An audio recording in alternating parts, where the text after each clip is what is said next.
So earlier this month, I read a really great book about Buster Keaton. This one, actually, it's a graphic novel, and it was a wonderful read. And you may be wondering why I'm talking about Buster Keaton on a channel that's devoted to Canadian history. Well, back in the 1960s, Buster Keaton made a movie called The Railrodder with the National Film Board. It was actually his last silent film as he passed away a year later. So this graphic novel actually follows the creation of The Railrodder, but also looks at the life of Buster Keaton. And I talked to Ryan Barnett about the book and how it came about. I bought the book a little while ago, and I really Yeah. enjoyed it. So how did it come about? How did the this Life of Buster Keaton graphic novel come about? Well, it started 10 years ago, believe it or not. I was doing my master's in film at Concordia, and I was looking for a few major research projects that I could do in lieu of a thesis. So the first one was actually the subject that became my first book, The Raftsman. So I was doing a major research project in basically the history of the Raftsman, and the travelogue film that went along with that. And the second one I did was basically to reconstruct the history of the Railrodder and put it back. Um, Essentially, at the time, the Railrodder, which is the National Film Board film that Buster came to Canada to film, it wasn't really in the literature about Buster. Um, Film historians had and biographers had really treated it as a footnote in his career, and basically the point of my research project was to take the history and the making of that film and put it back in the conversation of his work, and because for me at the time it was really, of all of his latter day work after the 1930s, it was the one that was most closely tied to the period in which he was doing his best stuff. So that's when it started. It started as a major research project, and then when Firefly Books first contacted me to do the Raftsman book, they told me that they had just become the official publisher for the NFB. And I said, "Oh well, if you're ever interested, I would like to do a book about Buster and his time in Canada." And it just never became the right project with them. So then I applied for a Conseil des Arts, Conseil des Lettres. What is it called? I applied for a calc is what it's called. Mhm. I'm blanking on the acronym, um, but a Quebec Arts Council grant to produce the book independently, and that was 3 years ago, and now we're here with it published and available on bookshelves. Absolutely.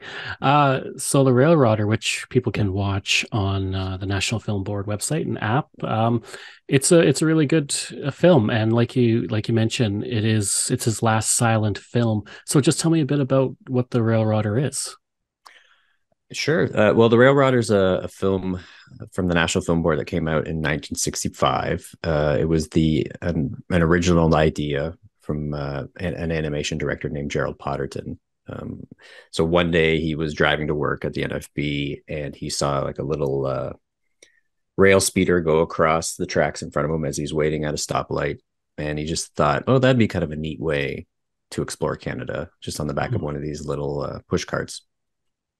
And he went to the NFB, continued his workday, and just started talking about it in the canteen one day of, I think I might want to do this animated film that's a travelogue of Canada with this little guy on the back of a rail speeder. And one of his animation friends there said, well, you should do it live action. And he's like, okay, well, that's kind of interesting. And then someone else suggested, well, how about Buster Keaton to star in it? And as Gerald tells it, he thought that Buster Keaton at that point was dead. But they assured him he was alive, and he was able to contact him when Buster was in New York filming the Samuel Beckett short film called Film, and basically made a deal with Buster for $6,500 and a wild duck dinner. That was in his contract. At some point during the trip, they would have to catch a duck and have it for dinner, and basically make this. I think it's essentially a 20-minute travelogue across Canada along the railway. And why is it an important part of his career? You kind of did touch on it a little while ago. Yeah, I mean, Buster had a pretty precipitous drop in his career. He, at the height of his popularity, he was on par with Chaplin and Harold Lloyd. Like they were the three big Hmm. silent comedians. He was the third at the time in money and popularity, but I think his legacy has since put him at the top of the pack, if not pretty close to Chaplin. Hmm. Um, but after the 1930s, he basically had just bottomed out due to alcoholism and a loss of creative control, and he never really made a film of his own again. Now, the Railrodder is interesting for a few reasons. One is that it put him back in his kind of iconic pork pie hat uh, costuming, which was something that he had basically moved away from at the point he started making features. He would wear it, in TV appearances and things like that. But it was really the first film in which Buster Keaton was the star, where he was in his iconic garb for the first time in 30 years. Um, it's also iconic in that it's in conversation with his earlier work. Buster used to like to work with big props. So he based films around big props. So you see his film The Navigator, which is one of his most popular features. The Navigator was created basically because they found a ship for cheap. And they're like, Hmm. "Oh, well, we can buy the ship, we can live on the ship, and we can make a film around being on this ship." Um, and his most famous film, The General, is all based around uh, a, a mid 19th century locomotive engine. But if you look at all of Buster's work, a lot of it goes back to trains. So Hmm. this essentially train film that the NFB was making again is in conversation with his earlier work in those prop heavy, big prop oriented films. What's interesting about the Railrodder is, in his earlier films when he was young and vibrant, he worked with big trains and big props. And as he's an older man and his stunts become a little bit more life sized, let's put it, we also have this idea of this kind of shrunken prop. We have the rail speeder rather than the train. So it's just an interesting film within the canon of his work, and the way it's like keeps harkening back to those 1920s films that he made. Hmm. Yeah, it's a great film. I'd love to explore Canada that way. It seemed like a lot of Yeah, fun. yeah, yeah. Well, yeah, for me the Railrodder is interesting, but the superior film and the more interesting NFB product that's out there is actually Buster Keaton Rides Again, which is the film that John Spotton made about the making of the Railrodder. Hmm. Absolutely. So the book, it isn't kind of a straight retelling of his life. It kind of jumps between, the course of his life, but it jumps into the 1960s with the making of the Railroader, then jumps Yeah. back and forth. So what was the process like to make the graphic novel? In terms of deciding what the narrative was. Yeah, just how was the process to put it together to like you said, decide on the narrative, how Yeah. you were going to present it. Yeah, honestly, it was really hard. It honestly started with a page count, as basic as that sounds, but the process of putting together a graphic novel is really time intensive, and labor intensive. Mhm. So the illustrator Matt Tavares and I, from the beginning, had to basically agree on a page count. What is reasonable to do within the time that we have, which is more or less 2 years, for the money that we had, which was the grant from Calc. What is it a reasonable amount of work? And we decided that 84 pages was a reasonable amount of work. So then it became, for me, what aspects of Buster's life can I tell within this period? Um, so you have kind of your greatest hits. What I want to talk about: The General. I want to talk about my favorite short film, which is 1 week. And then there's anecdotes like his father Buster had been on stage since he was 4 years old, and there's this great anecdote about his father once throwing him at a kind of a rowdy audience member, like literally picking up his son and throwing him at him as a weapon. So you kind of start with those, and then when I was beginning the writing process, I actually got a I got invited to the winter writers retreat at the Banff Center for Arts and Creativity. So I was able to go there, and I was able to work with a mentor, Anna Canna Schofield. And it was a perfect time for me because I hadn't written a word of the book, and I just had scenes in my head, and I was like, I don't really know where to start. And Anna Canna was like, gave me one great piece of advice, and she said, go to your room, write down all the scenes that you want to write, and on a little piece of paper, put them in the ice bucket in your room. And at the beginning of the day, just pick one of those out and just start there. And that's literally how I wrote the first half of the book, was just scene by scene. And then as I wrote about half of the book, and then started giving the pages over to Matthew, who would then begin a very rough layout of what we were talking about. And he would do one of two things. He would say, I think this scene needs to breathe, so let's take these 2 pages that you've written, we're going to stretch them over 4 pages. Or more importantly, he would say, I think you've written 3 pages here, I think we can do it in a page. If I combine it this way, we cut this part. So he'd find more real estate for us within those 84 pages we agreed on to tell more story. And then there's the part of it where you have the scenes and you start to see how they talk to each other, and talk to the framing device of the NFB productions. So how does the production of The General speak to something that's happening in 1960 and vice versa? Or and there's ways, in the book where it happens organically, and then there's ways where, maybe a little bit more forced, but that dialogue's constantly happening. And that, sometimes it was purposeful, and sometimes it was just a happy accident where the pages kind of fell.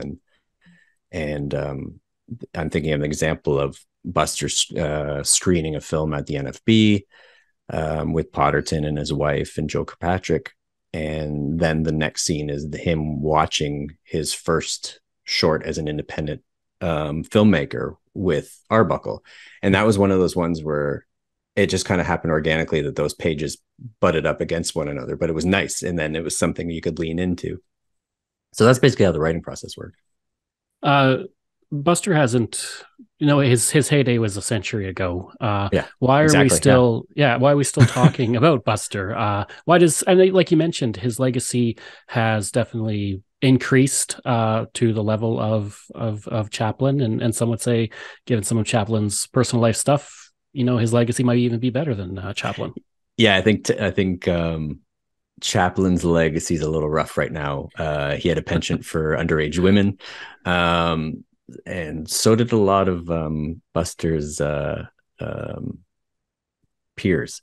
So I think Buster, for one thing, has a fairly clean record, at least in his personal life. From everything that I've read on Buster, his proclivities were directed self-sabotage, usually mostly to do with alcohol.